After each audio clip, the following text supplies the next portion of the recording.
Lo que hace que el caso de Yu Menglong sea tan sensible para el gobierno no es solo el crimen en sí, sino el precedente que representa. Si una sola pieza de este engranaje falla, todo el mecanismo corre el riesgo de quedar expuesto. Y los regímenes basados en el control absoluto no temen únicamente a la verdad, temen la reacción en cadena que la verdad provoca. El sistema de poder chino depende de una narrativa central: estabilidad, crecimiento, orden. Cualquier historia que revele a una élite intocable abusando de jóvenes, explotando cuerpos y silenciando víctimas, no amenaza solo a individuos, amenaza la confianza colectiva. Y la confianza, en este contexto, vale más que la justicia. Por eso el encubrimiento no ocurre únicamente después de la muerte. Comienza mucho antes. Comienza en el momento en que las denuncias son desalentadas, en que los contratos blindan a agencias y patrocinadores, en que las víctimas aprenden rápidamente que hablar cuesta más caro que callar. Yu Menglong aprendió eso demasiado tarde. Fuentes cercanas al medio artístico relatan que no es raro que jóvenes celebridades sean seleccionadas para círculos cerrados bajo el pretexto del prestigio. No hay invitaciones oficiales, no hay registros. Todo es intermediado por agentes que saben exactamente cómo hablar sin dejar pruebas. Una negativa no es recibida como una elección personal, sino como una afrenta, y las afrentas no se olvidan. Cuando Yu Menglong decidió salir de ese circuito, no rompió solo con personas, rompió con expectativas, con acuerdos silenciosos, con una lógica que transforma el talento en moneda de cambio. A partir de ese momento, dejó de estar protegido y pasó a ser observado. El gobierno, en este escenario, no actúa como cómplice directo de cada abuso, sino como garante del silencio. Garantiza que nada sobrepase los límites de la exposición tolerable. No porque apruebe cada acto, sino porque entiende que permitir una investigación plena significaría admitir que perdió el control sobre su propia élite, y eso es inaceptable. Existe un patrón claro en estos casos: muertes tratadas como incidentes aislados, investigaciones rápidas, conclusiones vagas, pruebas técnicas que nunca se divulgan por completo. Los medios alineados repiten la versión oficial hasta que el interés público se disuelve. El tiempo se convierte en aliado del olvido. En el caso de Yu Menglong, este proceso fue acelerado. La velocidad con la que el caso fue cerrado no concuerda con la complejidad de las circunstancias. Eso, por sí solo, ya sería motivo de cuestionamiento. Pero los cuestionamientos no son incentivados, son neutralizados antes de ganar fuerza. Es importante entender que, para el gobierno, proteger el sistema no se percibe como corrupción, sino como responsabilidad histórica. La lógica es simple: exponer la podredumbre interna podría generar caos, protestas, desconfianza internacional, inestabilidad económica. Dentro de esta mentalidad, sacrificar una verdad o una vida se convierte en un mal necesario. Esta lógica es peligrosa porque transforma a las víctimas en daños colaterales. Yu Menglong deja de ser un individuo con derechos y pasa a ser un riesgo estadístico, un problema que debe ser administrado. Y cuando el Estado ve a las personas de esta forma, el encubrimiento deja de ser la excepción y se convierte en método. Otro punto que rara vez se discute es el papel del miedo. El silencio en torno al caso no es impuesto solo de arriba hacia abajo, también se refuerza desde abajo. Artistas, periodistas, productores, todos entienden el mensaje.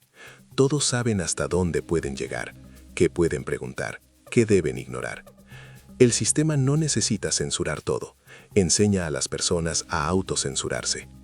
Así es como el caso de Yu Menglong se convierte en una advertencia colectiva, no explícita, no oficial, pero comprendida por todos los que están dentro del juego. El mensaje no necesita ser dicho, se siente. Y quizá el aspecto más perturbador sea este. Incluso con todo el control, incluso con todo el esfuerzo por borrar rastros, algo aún escapó. Anotaciones, registros, testimonios indirectos, fragmentos de una historia que no encaja en la versión oficial. Eso es lo que mantiene vivo el caso. Eso es lo que impide que sea completamente enterrado. El gobierno puede controlar archivos, pero no controla por completo la memoria. No controla la curiosidad. No controla la insistencia de quienes perciben que algo está mal. Y es precisamente por eso que historias como estas siguen resurgiendo, incluso cuando se hacen todos los esfuerzos para silenciarlas. El encubrimiento del caso de Yu Menlong no es una señal de fuerza, es una señal de fragilidad.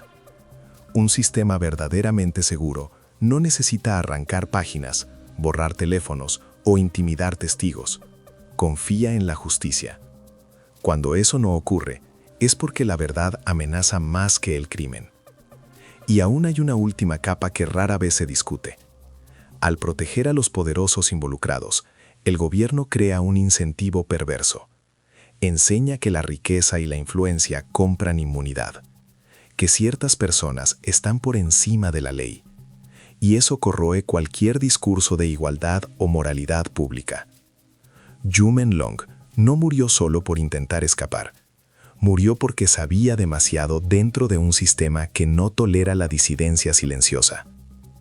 Y el encubrimiento estatal no fue un error, fue la conclusión lógica de un modelo que prioriza la estabilidad aparente por encima de la verdad. Si aún estás aquí, es porque entiendes que esta historia no trata de un solo nombre. Trata de una estructura, de cómo gobiernos, élites e industrias se protegen mutuamente cuando algo amenaza con exponer lo que realmente ocurre lejos de las cámaras. Y la pregunta final no es si el gobierno chino encubre el caso de Yu Menlong. Eso ya está claro. La verdadera pregunta es cuántas veces este mismo mecanismo fue utilizado antes y cuántas veces aún será utilizado hasta que alguien logre romper el ciclo sin ser silenciado en el proceso. El encubrimiento del caso de Yu Menlong no fue un evento aislado, improvisado o de emergencia. Siguió un protocolo silencioso que ya había sido utilizado antes, un protocolo que se activa siempre que una historia amenaza con cruzar la frontera de lo aceptable. Este tipo de engranaje no se construye en días, ya existe, solo se pone en marcha cuando es necesario. El primer movimiento casi nunca es público, ocurre entre bastidores, llamadas telefónicas que no dejan registro, reuniones que no figuran en agendas, orientaciones vagas, pero perfectamente comprendidas por quienes las reciben. El objetivo inicial no es borrar todo, sino reducir el alcance, disminuir el interés, controlar el encuadre de la narrativa, hacer que el asunto parezca resuelto incluso antes de ser entendido. En el caso de Yu Menlong, esto quedó claro en la forma en que reaccionó la prensa. Las primeras noticias fueron ampliamente difundidas, pero siempre con el mismo tono, las mismas palabras, las mismas conclusiones preliminares. No se incentivó ninguna investigación independiente, no se hicieron preguntas incómodas en cadena nacional. Todo sonaba extrañamente coordinado, como si existiera un consenso previo sobre hasta dónde se podía llegar. Cuando los periodistas intentaron profundizar en el caso, el patrón se repitió. Artículos bloqueados, entrevistas canceladas, fuentes que, de repente, ya no estaban disponibles. No era necesario censurar directamente, bastaba crear suficientes obstáculos para que el interés se disipara. El silencio, en este sistema, no se impone con fuerza bruta, se administra. Las agencias de entretenimiento también cumplieron su papel. Ninguna declaración más incisiva, ninguna exigencia pública de esclarecimientos, ninguna movilización en defensa de alguien que, hasta poco tiempo antes, era uno de sus activos más valiosos. Esto no ocurre por indiferencia, ocurre por miedo, porque estas agencias saben exactamente quiénes son sus verdaderos patrocinadores y hasta dónde llega su autonomía. Es importante entender que, en este ecosistema, la policía no actúa sola, opera como parte de una red mayor de preservación del orden. Cuando un caso involucra nombres que circulan entre la alta cúpula política y económica, la prioridad deja de ser la verdad factual y pasa a ser la estabilidad institucional. La investigación se transforma en gestión de crisis. Esto explica por qué tantas pruebas nunca salieron a la luz pública, no porque no existieran, sino porque eran inconvenientes. Cada evidencia descartada, Cada testimonio ignorado, cada informe resumido cumplía una función específica: evitar conexiones, impedir que el público viera el cuadro completo.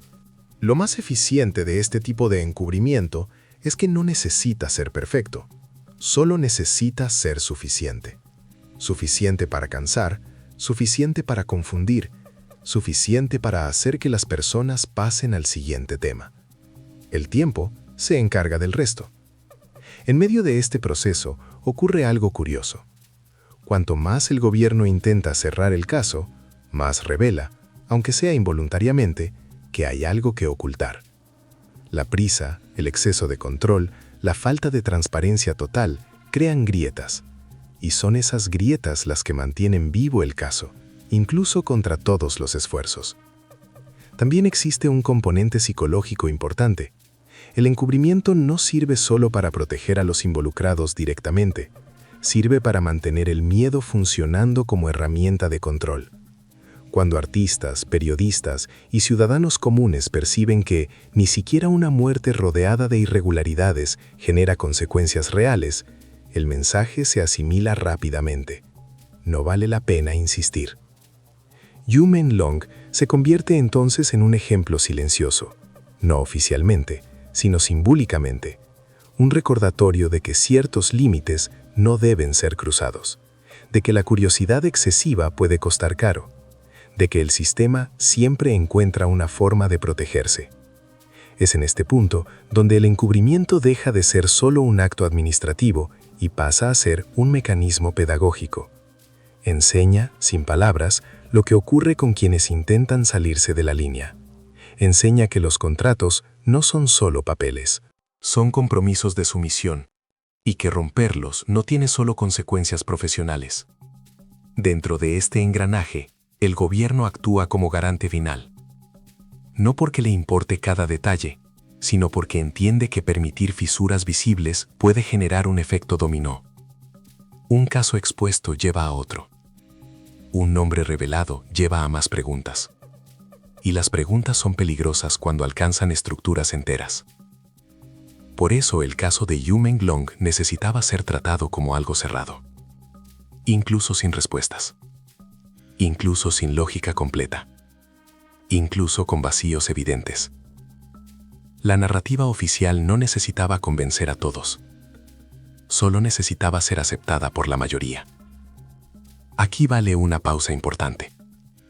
Si estás escuchando todo esto y sientes incomodidad, esa reacción es esperada. Porque lo que se está describiendo no es exclusivo de un país o de un sistema específico. Es la lógica universal del poder cuando se enfrenta a algo que amenaza su propia legitimidad. La diferencia está en el grado de eficiencia con que esto se ejecuta. Y ahora, en medio de esta historia, es fundamental que te hagas una pregunta simple.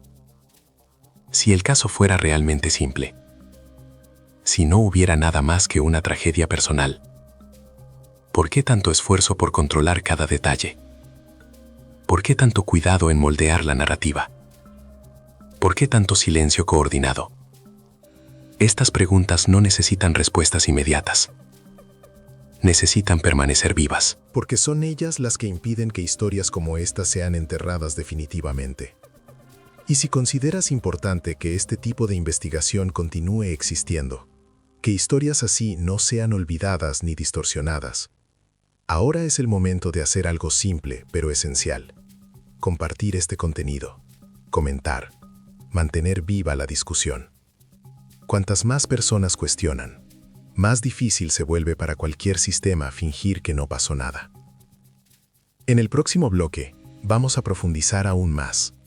Hablaremos del miedo internacional, de por qué este tipo de caso rara vez cruza fronteras, de cómo otros países prefieren el silencio a la confrontación, y de cómo el efecto dominó que el gobierno teme podría, aún así, estar comenzando. El silencio en torno al caso de Yu Meng-long no se limita a las fronteras de China. Se extiende hacia afuera como una sombra cuidadosa, porque el problema no es solo interno. Cuando un gobierno controla rígidamente su propia narrativa, otros gobiernos hacen un cálculo frío antes de confrontarlo. No se trata de justicia, Se trata de intereses, relaciones diplomáticas, acuerdos comerciales, dependencia económica. Y en ese cálculo, una vida individual rara vez pesa más que miles de millones en contratos. Por eso, fuera de China, el caso fue tratado con una cautela excesiva. Pocas investigaciones profundas, pocos cuestionamientos oficiales, ninguna presión real por transparencia. Las organizaciones internacionales se limitaron a comunicados genéricos. Los medios extranjeros reprodujeron información ya filtrada. El caso nunca tuvo el peso que debería, porque exponerlo significaría tocar un sistema que muchos prefieren no desafiar. Este es el llamado miedo al efecto dominó. Si el caso de Yumen Long fuera reconocido oficialmente como resultado de un abuso sistemático protegido por élites, abriría espacio para otras denuncias, otros nombres, otras víctimas, otros sectores. Lo que hoy se trata como excepción podría revelarse rápidamente como patrón. Y los patrones exigen respuestas estructurales, respuestas que pocos están dispuestos a ofrecer. Para el gobierno chino, este efecto dominó sería devastador. No solo internamente, sino externamente. La imagen de estabilidad y control, tan cuidadosamente proyectada, comenzaría a desmoronarse.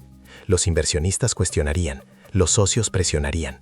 La confianza, que es un activo invisible pero fundamental, empezaría a disolverse. Por eso el encubrimiento no es solo una decisión política, es una estrategia de supervivencia del modelo.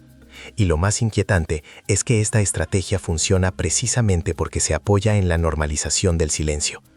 Cuando casos como este no se investigan hasta el final, se crea un precedente. El mundo aprende a mirar hacia otro lado. La indignación inicial se convierte en curiosidad pasajera, luego en olvido. El sistema vence no por la fuerza, sino por el cansancio colectivo. Dentro de China, este mecanismo es aún más eficaz. La ausencia de debate público impide que narrativas alternativas se consoliden. La fragmentación de la información dificulta la conexión entre hechos, y cualquier intento de insistencia es rápidamente encuadrado como una amenaza al orden. No es necesario probar nada, basta sugerir que cuestionar es peligroso. Yumen Long, en este contexto, deja de ser solo una víctima. Se convierte en un punto de tensión entre lo que puede decirse y lo que debe callarse. Y el Estado elige, repetidamente, proteger el silencio. No por maldad explícita, sino por la convicción de que revelar la verdad sería más destructivo que ocultarla. También hay un aspecto simbólico importante. El caso sirve como prueba. ¿Hasta dónde el público acepta una versión incompleta? ¿Hasta dónde la prensa internacional se conforma con respuestas vagas? ¿Hasta dónde la comunidad artística permanece en silencio? Cada respuesta positiva refuerza el sistema. Cada ausencia de reacción valida el método. Y aún así, algo insiste en escapar. Porque las historias mal resueltas dejan residuos, dejan preguntas, dejan incomodidad. Y esa incomodidad no desaparece por completo. Resurge en investigaciones independientes, en foros alternativos, en narrativas que se niegan a aceptar el cierre artificial del caso. El gobierno puede controlar archivos, pero no controla completamente el significado que las personas atribuyen a los acontecimientos. No controla la percepción de injusticia. No controla la sensación de que algo está mal. Y es esa sensación la que mantiene vivo el caso de Yumen Long, incluso cuando todas las instancias oficiales afirman que está cerrado. Otro punto que merece atención es el impacto de este tipo de encubrimiento sobre el propio sistema que intenta proteger. Al silenciar un caso tan sensible, el gobierno refuerza la idea de que ciertas élites están por encima de la ley. Esto erosiona lentamente la legitimidad moral del poder. Aunque la mayoría no cuestione abiertamente, la confianza se desgasta en silencio. Este desgaste no es inmediato, es acumulativo. Cada caso silenciado añade una capa de descrédito.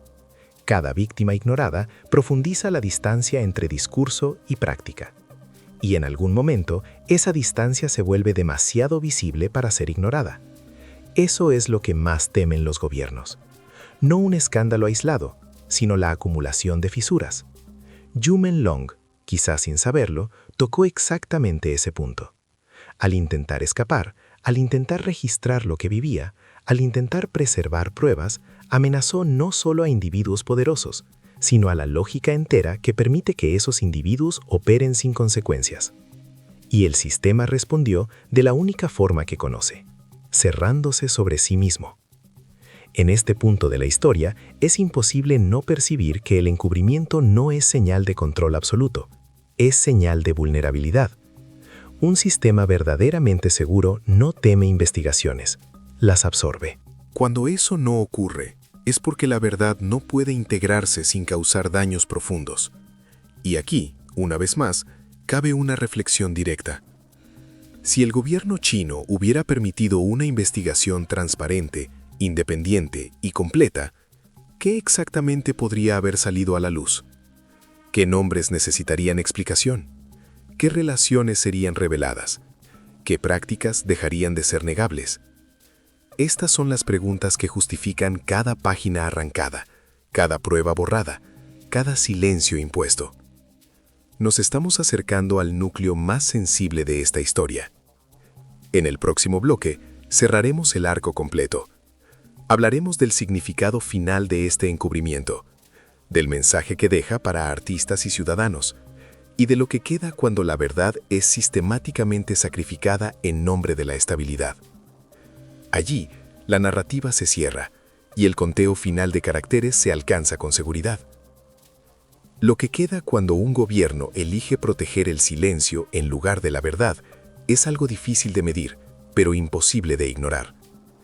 Queda una sensación colectiva de que existen dos realidades conviviendo en el mismo espacio. La realidad oficial, limpia, organizada, cerrada en comunicados breves, y la realidad subterránea, fragmentada, llena de vacíos, sostenida por rumores, documentos incompletos e historias que nunca recibieron respuesta. El caso de Yumen Long habita exactamente ese espacio intermedio, donde la versión oficial no convence por completo y la verdad total nunca es permitida. Al encubrir el caso, el gobierno no solo evitó un escándalo inmediato, reforzó un mensaje estructural. Existen límites claros para lo que puede ser expuesto.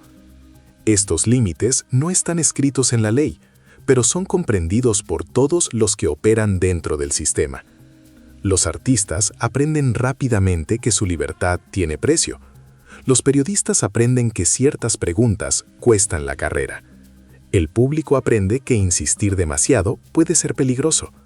Y así, el silencio se reproduce sin necesidad de ser impuesto constantemente. Este es el aspecto más eficiente del encubrimiento. No depende de la represión constante, sino del aprendizaje colectivo. Una vez que todos entienden las reglas no escritas, el sistema empieza a sostenerse solo.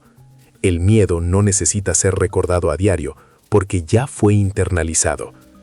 Yumen Long se convierte entonces en una referencia silenciosa, no citada oficialmente, pero presente en la memoria de quienes saben leer las señales. El intento de reducir el caso a una tragedia personal también cumple una función específica. Individualiza el problema, alejando cualquier lectura estructural. Al convertir todo en una cuestión emocional, psicológica o circunstancial, el sistema se absuelve. No hay una falla colectiva, solo un infortunio aislado. Esta estrategia no busca convencer completamente, sino diluir responsabilidades. Sin embargo, esta dilución tiene un costo. Cada persona que percibe la inconsistencia entre el discurso y los hechos carga consigo una pequeña ruptura de confianza, una duda que no desaparece, una pregunta que no encuentra respuesta. Y esas dudas se acumulan, incluso cuando no se verbalizan. El gobierno puede impedir protestas visibles, pero no controla completamente el desgaste silencioso de la credibilidad. Yumen Long no fue el primero en chocar con estos límites y difícilmente será el último. La diferencia es que en este caso, algo escapó. Un conjunto de señales que no encajan. Una sucesión de decisiones que revelan más de lo que ocultan. Un encubrimiento tan cuidadoso que termina denunciando la propia fragilidad del sistema que intenta proteger. Al elegir enterrar la verdad, el gobierno también renuncia a la posibilidad de un cierre real, porque casos como este no se cierran por decreto.